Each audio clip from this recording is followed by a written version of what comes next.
Daniel Marie, bon après-midi. Merci, à vous de même. Merci d'avoir accepté l'invitation de participer à cette série de podcasts que UNDP peut organiser dans le cadre de la Journée internationale de l'environnement.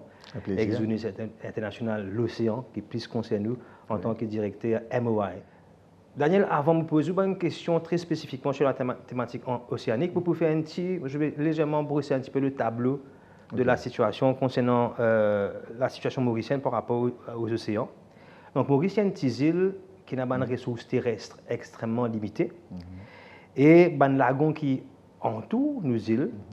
The fin provide en termes de protéines animales à la population pendant des décennies. Ce lagon-là est aussi reconnu comme un facteur extrêmement important pour nous, l'industrie touristique. Mais depuis quelques décennies, à cause de la pollution, à cause de mauvaises pratiques dans le lagon et à cause du changement climatique aussi, l'écosystème du lagon peut dégrader. Du moins, quand nous avons un chiffre la pêche artisanale, à un certain moment, il y a une chute très claire au niveau de la pêche artisanale.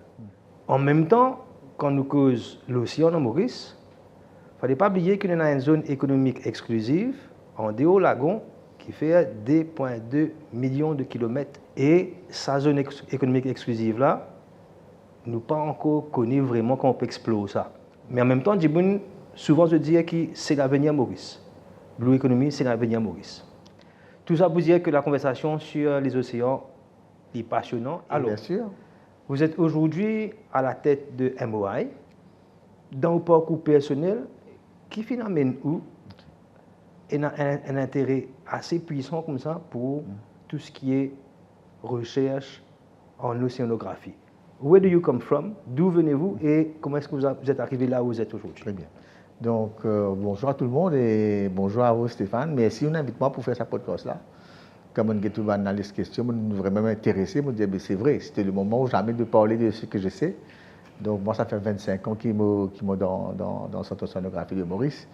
Je rentre dans la MOI en l'an 2000, après 9 à 10 mois après sa création.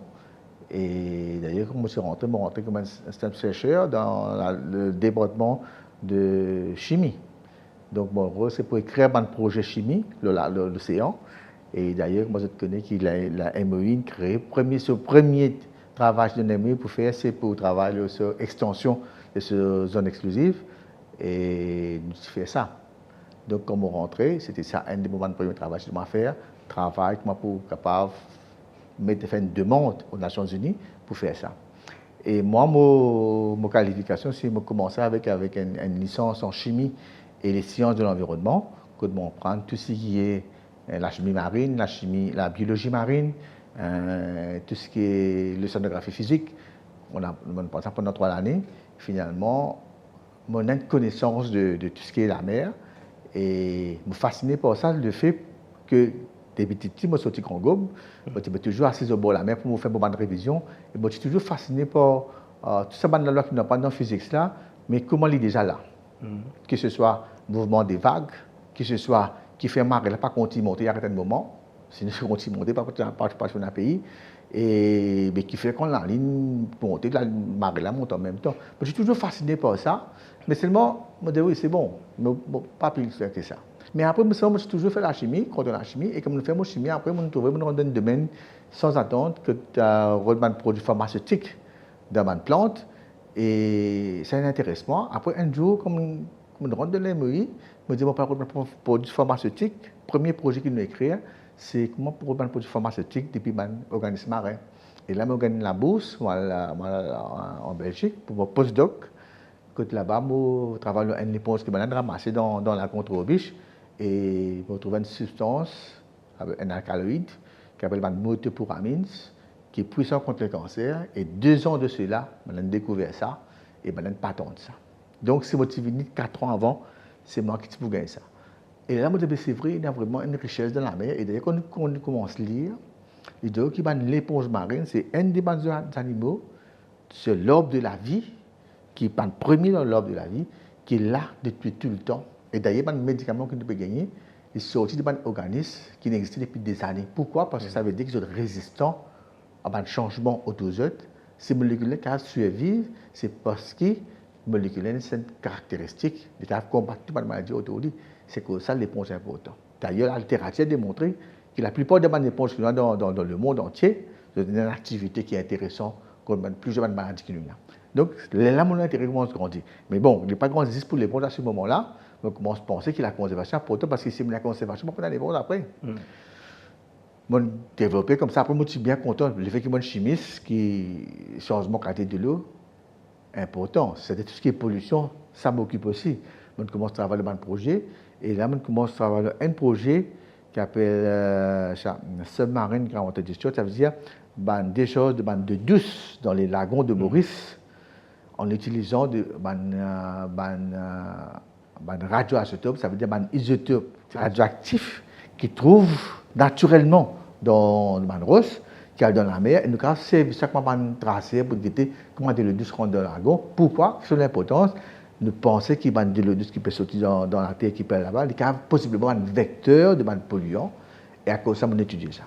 Et d'ailleurs, nous avons prouvé qu'il y a au pays-là, il y a environ 32 à 36 sites de douce dans le lagon. Esther a besoin de trouver aussi, mais qu'ils ont l'impact de l'environnement. Voilà. Justement, le scientifique peut causer là.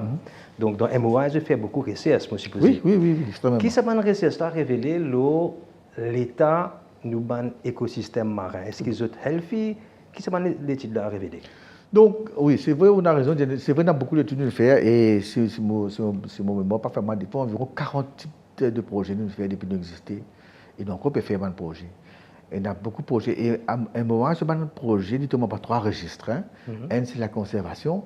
Deuxième, c'est le développement de bonnes ressources. Troisième, c'est le désastre qui arrive en mer.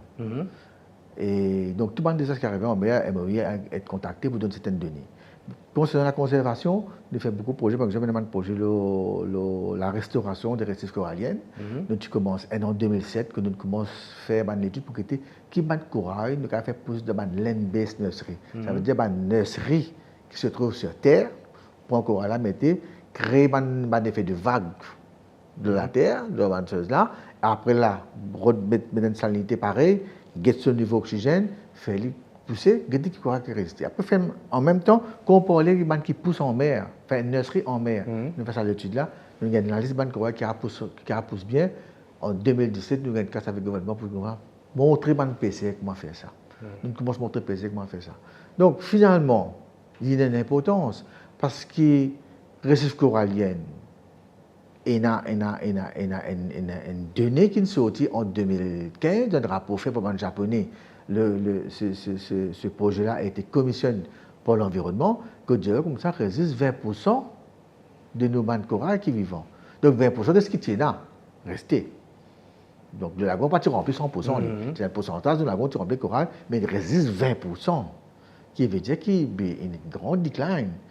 Et à cause de ça, quand on peut faire sa projet pour dire comme ça, besoin restaurer les récifs coralliens, mais moi, tout seul avec subvention, tu ne peux pas faire ça tout seul. Comme ça, nous avons besoin de pêcher, montrer pêcher comment faire culture corail, pour replanter et remonter ça. Ça, c'est une bonne richesse pour dire que nous trouvons qu'il y a un problème qui peut arriver dans le corail, que le système récif peut dégrader de jour en jour, et ça ne date pas d'hier. Depuis longtemps, il y a un problème qui corail peut dégrader là. Peut-être avant, pas de données qui poussent en tasse et qui poussent en tasse peut arriver. Mais à un certain moment, nous commençons à réaliser qu'il peut dégrader. Bon, bien avant, dans les années 80, façon de taper la pêche, partir d'un certain règlement qui est en place, il y avait toutes sortes de façons pour ne pas avoir la pêche. Donc, on nous rappelle bien, ou bien dans les années 80, ou peut-être avant, ça avait dynamique, etc. À un moment, quand tu as textile aussi, tu as beaucoup de pollution marine, parce que partir d'un système de monitoring, c'était un monitoring concernant effluents qui veut discharge, concernant l'application de fertilisants, etc. Et il y a une pratique que le ministère agro peut mettre en place pour un déversement excessif de ça. Donc, ça, mais seulement malgré tout ça, il y a un problème qui est arrivé avant là. Il y a encore quelquefois, il y a même certains problèmes dans le lagon et le récif, malheureusement, tout se fait. Et c'est un changement climatique venu depuis les années 80. Si nous ne pouvons pas consommer climatique, c'est moi, nous ne participons trop quoi, mais nous pouvons réaliser qu'il y a un impact. Par exemple, en l'année 2025, nous trouvons que 80% des récifs des corails qui restaient Il reste 20%. 80% de ces 20% qui restent là, il est endommagé avec une blanchiment de coraux. Mais bon, un pourcentage peut-être pour recover. Mais c'est le bas, c'est 80% qui n'y a ce qui plie bien. Ban qui te donne nursery aussi, il y a un problème. Ça veut dire que le changement climatique, il peut augmenter le problème qui nous y a avant, il peut augmenter le problème là, et qui nous un écosystème comme un récif corallien peut un problème. On a un autre écosystème, que ce soit le manglier aussi, qui, comme on veut dire, tout un écosystème est interlié. Quand un est affecté, l'autre là aussi peut affecter. Quand au récif corallien endommagé, c'est pas juste lié endommagé, après finir la même. Récif corallien, ça bouge corallien, empêche une vague atteindre la plage. Quand il y a un trou là dans une casse cassée, il est frité, comment nous dire. Une vague là continue sur la fosse, il tape la plage, il prend le sable et retourne. Ce récif là, il est prêt avec la plage. Il prend le sable, il pas reste dans la lagon, il prend le sable et il se dit en dehors du lagon. Et si tu demandes de lagon, si ça après le lagon, là, comme il passe après le récif, vous gagnez à peu près à 10 mètres de profondeur.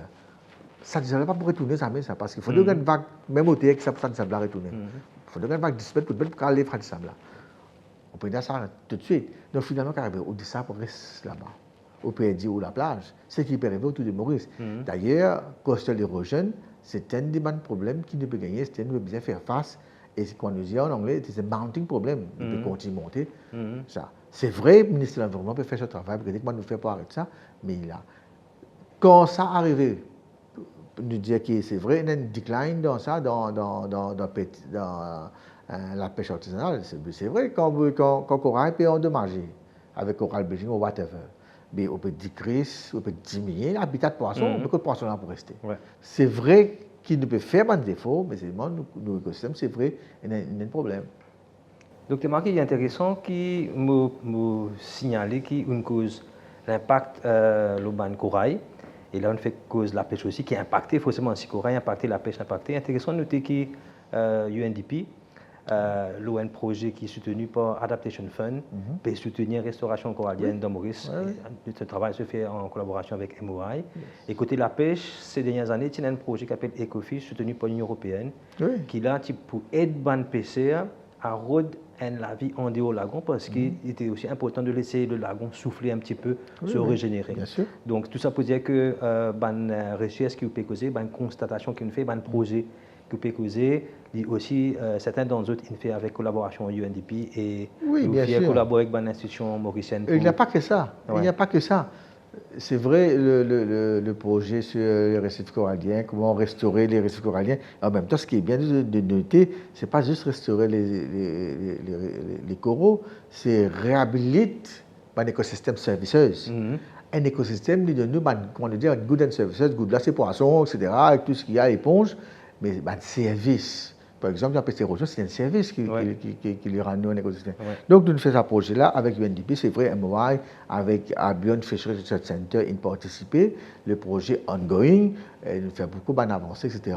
Et d'ailleurs, nous pouvons génétique, nous pouvons faire recherche de pointe, nous pouvons comment on peut servir génétique pour que il y ait un corail qui est intéressant et comment un corail là, si jamais il y a un problème, nous pouvons retrouver dans notre place parce que c'est un corail qui est résistant à un extrême de température. Parce que les passés, on exploite même corail qui vous connaît pour blanchir dans un an, on peut être un corail qui est aussi capable de résister. Tout cela, on a fait une étude là, qui est très intéressant. Mais il n'a pas juste ça. Il y a un projet que nous avons fait bien avant avec UNDP, que ce soit le SCLMI Project. Peut-être le moment où tu fais le point là, le projet c'était pour voir un peu un grand courant marin qui passe autour de Maurice. Pas juste de Maurice, dans la région, les Somali Current et les Agulhas Current, c'est des courants qui passent l'est de l'Afrique qui viennent là-haut, avec un qui passe en bas Maurice, et ça va un courant-là, comment c'est capable peut-être une certaine influence dans l'écosystème. Et en même temps, connaître de ce courant-là, mais qu'ils ont été, parce que je même appelé ça un large marine écosystème. Oui, parce que c'est une caractéristique en termes de sécurité de poisson, en termes de physical and biological content, comment ça un écosystème. Donc, cela, il fait avec et en même temps, il y a une paquet de capacité building de nos chercheurs. Dans le ban, il y a plusieurs croisés scientifiques avec ce bateau-là. Il y a un sampling à faire, il y a un rapport à faire, il y a une publication à faire, il y a une raise publique awareness sur ce courant-là, et en même temps, nous développons qui ce contenu était. Donc, il y a un projet qui s'appelle Mainstream Biodiversity, Coastal Development. Quand un moment, moi, c'est mon petit directeur de ce projet-là. C'est un projet intéressant aussi. Quand on servi ISS, Ecological Sensitive Area, pour être capable de monitorer la biodiversité en même temps que la biodiversité, qui est très important. Et moi, je pense que c'est un projet-là qui aide le pays à avancer vers ce but. Atom, c'est quoi à la fin? C'est qu'il ne peut premièrement, monitorer l'environnement, que ce soit sur biodiversité, sur l'écosystème. Pourquoi? Parce qu'il nous permet de développer pour nous capables get the best or the good and services being offered pour cet écosystème-là. Si vous ne pouvez pas faire ce monitoring-là, si vous passez soin de l'écosystème, vous ne pouvez pas get the best out of it. The keyword, quand on dit, le mot-clé, c'est la sustainability. La sustainability, vous êtes capable de monitorer, vous êtes capable de réhabiliter, restaurer, pour capable de faire le développement d'une façon soutenable. Dr. Marc Moupousis, pour faire une petite parenthèse, je peux que projet Mainstreaming Biodiversity. Sous ce projet-là, c'est un projet de Alternative Livelihoods. Parce qu'à the end of the day, quand on peut décrire une aire marine protégée, il veut dire que du monde pas beaucoup avoir dedans et tirer des ressources comme normal. Et parfois, la communauté côtière, parfois, est un peu en colère.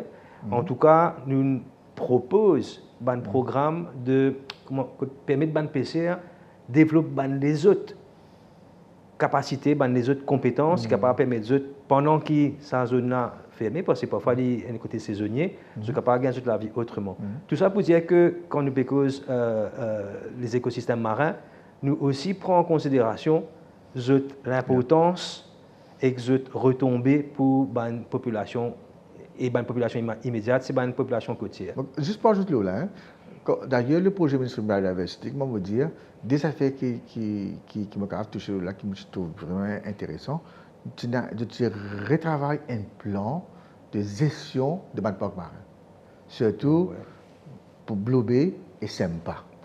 Sempa est un des plus grands encore dans le sud de l'océan Indien. Et de retravailler un plan pour être capable de gérer ça, et en même temps un plan pour être capable de générer de l'argent pour gérer ça, parce que ça coûte de l'argent pour gérer ça. Hein. Et l'autre affaire qui est très important aussi, nous dans cette mission de biodiversité-là, nous travaillons sur faire une map de tout les wetlands, qui est important. Parce que quand nous cause la conservation, il n'est pas commencé dans la gonde. Il commence depuis la terre. Quand c'est une affaire qui appelle, un concept qui appelle Reach to Reef. Reach to Reef, ouais. C'est important. Surtout qu'on a une ligne plus importante parce que comment nous fait toute affaire, la terre, il a directement dans la mer avec la rivière qui nous est là. Tout à fait, donc, dans la mer. Donc, il est important qu'il nous comprenne ça. Et moi, je pense qu'il compte bien dire dans sa projet de diversité-là, il y a beaucoup de conscientisation sur le monde. Parce qu'il commence à le grosse route pour causer du monde. Il y a une affaire qui s'appelle Cattle Puff, qui s'appelle dans route. Tellement, Cattle Puff, c'est un genre de régulation là-bas, que malheureusement, il y a une affaire qui n'est arrivée malgré ça. Quand il y a une érosion arrivée, et il y a beaucoup de siltation arrivée dans cette bas, qui fait pour empêcher ça arriver. Donc, mais qu'on a fait ça, on a causé du monde ici, parce qu'il fallait du monde aussi au courant qu'il peut faire. Donc, moi, je pense que dans tout ce projet scientifique qu'il fait là, bien mettre du monde à grassroots au courant. Ce n'est pas au niveau technique, parce que les techniciens déjà comprennent. Bien, à go down à des autres niveaux, faire comprendre, mais voilà, c'est ça qu'il peut faire. Et par exemple, pour Mainstream Biodiversity, faire du monde comprendre que la conservation, c'est pas qu'on fait quelque chose pour empêcher la pêche, mais au contraire, pour qu'il y ait plus de poissons après, parce qu'on a spillover dans cette zone-là, le poisson-là, qu'on peut aller. Il tombe dans la gueule, qu'on peut aller la pêche même, de toute façon. Donc, c'est ça qui explique du monde. Voilà.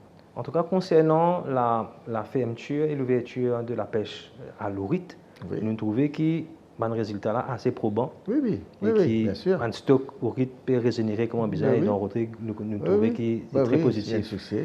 Donc parfois, il y a une mesure qui, dans l'immédiat, on a pensé au détriment de la population, mais après quelques temps, on rend nous compte qu'il y a une retombée, un impact bien positif pour la population. C'est ça que c'est un mot que ça peut dire à cause c'est important qu'avant de prendre une mesure, il est important parce qu'il n'est pas nécessaire qu'il la comprend tout de suite. Oui, c'est sûr. Mais pour vous amener, bon, on va dire dans une table ronde, mais amener dans une place, soit amener en même pour expliquer.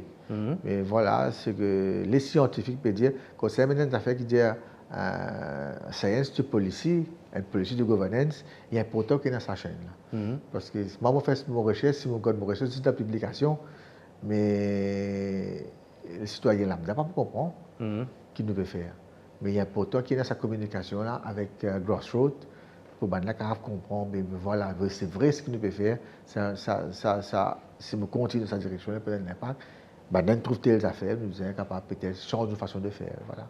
Après, nous d'accord aussi qui, dans un échange qui permet à toute les parties prenantes de s'exprimer, et dans une information qui soit des grassroots, ou un scientifique, ou probablement qu'on a mais vous devez réaliser qu'un PCL, il y a aussi une connaissance qui est extrêmement intéressante, qui est capable de beaucoup d'affaires pour apprendre aux autres. Oui, tout à fait d'accord. Moi, je suis tout à fait d'accord qu'il y a des pêcheurs et dans toute mobilité, je dis ça, qu'ils ont beaucoup d'affaires qu'ils connaissent qui ne m'ont pas nécessairement connu, surtout concernant poisson, code bien poisson, quel type de poisson, etc.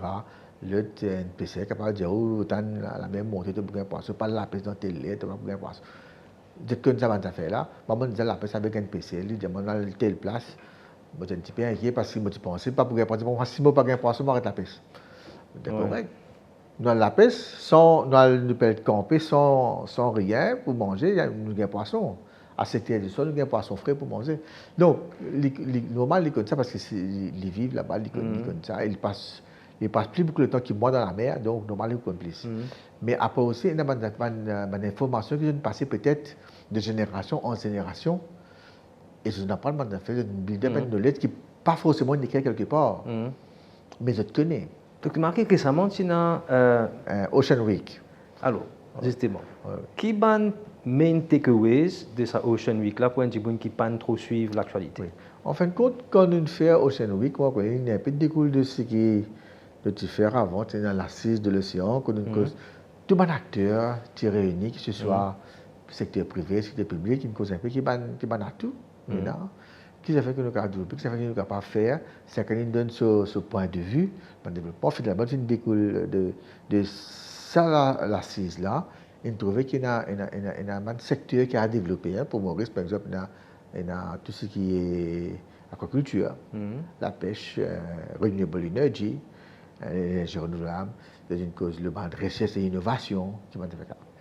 Environ 6 secteurs comme ça, il découlé. Il n'est pas rapporté, fini validé de ce qu'il y a dans l'assise de l'environnement, mais en même temps, moi, ce qui me pensait important, c'est que quand nous faisons ça l'assise là, et en même temps, après nous faisons ça Ocean Week là, l'important, c'est que les gens commencent à comprendre que nous prenons une direction pour développer l'économie bleue, et qu'ils comprennent ce que ça veut dire ça. Qui ça veut dire l'économie bleue? Qui ça veut dire l'économie bleue? L'économie océanique n'existe depuis longtemps. Quand un monde prend la golette, il y a des poissons, il y a le vendé, l'économie, ça. Il peut gagner c'est ça. Donc, l'utilisation existe. Que ce soit Japon, la Chine, tous les pays là, ont fait l'océan économie, l'économie de l'océan depuis des années. Quelle différence il y a entre l'économie de l'océan et l'économie bleue? L'économie bleue, c'est l'économie de l'océan, c'est d'une façon durable. Ça veut dire qu'on fait l'économie de l'océan en prenant en compte l'environnement, en prenant en compte la durabilité de ce qu'on peut faire. Ce n'est pas tout le temps pour faire les mêmes affaires. Surtout quand on pense à la génération future, surtout quand on pense inclusivement, ça veut dire qu'on peut faire ça, pas juste pour une partie de la population, mais pour toute la population. Même si la grassroots, s'il a bénéficié, la même chose l'économie bleue. Parce qu'il dit comme ça, on peut inclure tout le monde là-dedans. Tout le monde. Ça veut dire, premièrement, on fait normalement pour l'économie, pour tout le monde qui travaille, ou bien manger, food security. En même temps, quand on peut faire aussi, on peut fight climate change, ça veut dire créer une résilience. Et après, on peut inclusiveness. Ça veut dire comment on peut faire conservation de l'environnement marin et terrestre. Moi, déjà, dans l'économie, moi. Comment montrer NPC, comment plante corail, moi, dans l'économie. Comment montrer du monde à ONS pour te prendre demande à l'environnement, là, moi, dans l'économie. Donc, c'est l'économie, ce n'est pas juste comme on peut dire poisson, on peut vendre poisson, on peut l'économie. Ça partie conservation, comment nous dire. C'est ça, là, le mot-clé. Sustainability in blue economy is the keyword. the term blue is sustainability. En fait, nous ne pouvons pas oublier que blue economy dérive from green economy. Avant, tu as une définition pour green economy, pourquoi UN même tu fais ça. Et après, dans Agenda 21, dans une région Agenda 21, c'est à cause de sustainability. Le mot sustainability vient de mot technique. Pourquoi? Parce que les îles qui vivent dans les îles, ça n'a plus beaucoup la mer qui la terre. C'est à cause green. Let's talk blue. Là, le mot blue economy, tout le monde commence par blue economy, mais blue economy, ce concept, c'est sustainability. Donc, tout ça fait que vous faites dans une certaine façon pour que ça fait là durable et que nous pensons à la génération future, c'est la sustainability. Et comme on peut faire ça, il n'est pas nécessairement on peut faire 10 poissons, on peut faire tout ce qui est de la mer, faire le sustainable. Comme on peut restaurer un écosystème, on peut faire blue economy là, moi. Parce qu'il démettent beaucoup de poissons pour tout manger là-dedans. S'il n'y a pas de conservation, il n'y a pas de moyens pour soutenir ce développement-là et soutenir l'écosystème-là surtout. Parce que le rôle de l'économie bleue, c'est de get the maximum of the goods and services qui est l'écosystème qu'à vous faire, mais pour les capables de faire ça, il faut être healthy. Oui. Pour des mots prothèses. Voilà. Daniel Marie, nous terminons par une question, parce qu'on est Oui. déjà arrivé presque à la fin de notre podcast. Tu tiens un message pour Banzen par rapport à l'océan. Qui tu peux être? Bon, je prends en compte l'océan parce que c'est l'avenir de nos pays, l'avenir du monde. D'ailleurs, si je prends un peu le temps, je Google, je l'ai dans tout le pays du monde. Bon, vous ne dites pas que dans l'océan Indien, parce que dans l'océan Indien, il y a beaucoup de publications finies faire le bleu économique. On dit, il y a New Zealand, il y a l'Amérique, il y a je tout in un blueprint, un white paper, le bleu économique. Je tout dit. Ça veut dire que si je suis pas capable, pas qu'on peut dire. Je ne suis pas capable parler quoi dans nous. Mais partout, il y a ça. Ça veut dire, je peux même dire comme ça, il y a plusieurs océans qu'on connaît. Il y a un seul océan. Normal, parce que de là, les philosophes, West, East, North, South, il y a partout. Il y a beaucoup de choses. Ce qui peut dire comme ça, c'est que nous l'avenir là-dedans, parce que, première affaire que nous avons connue, qui, d'après la littérature, il y a seulement 10% d'organismes marins que nous connaissons. Dans tout ce qui est dans 10%.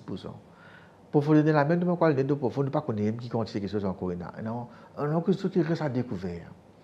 Que ce soit food security, la mer est importante. Que ce soit pharmaceutique pour nous, la santé, la mer est intéressante. Que ce soit pour faire innovation, pour nos façons de vivre ici à Maurice. Que ce soit renewable energy. La mer, il y a plusieurs types de renewable energy. Nous capables de ça.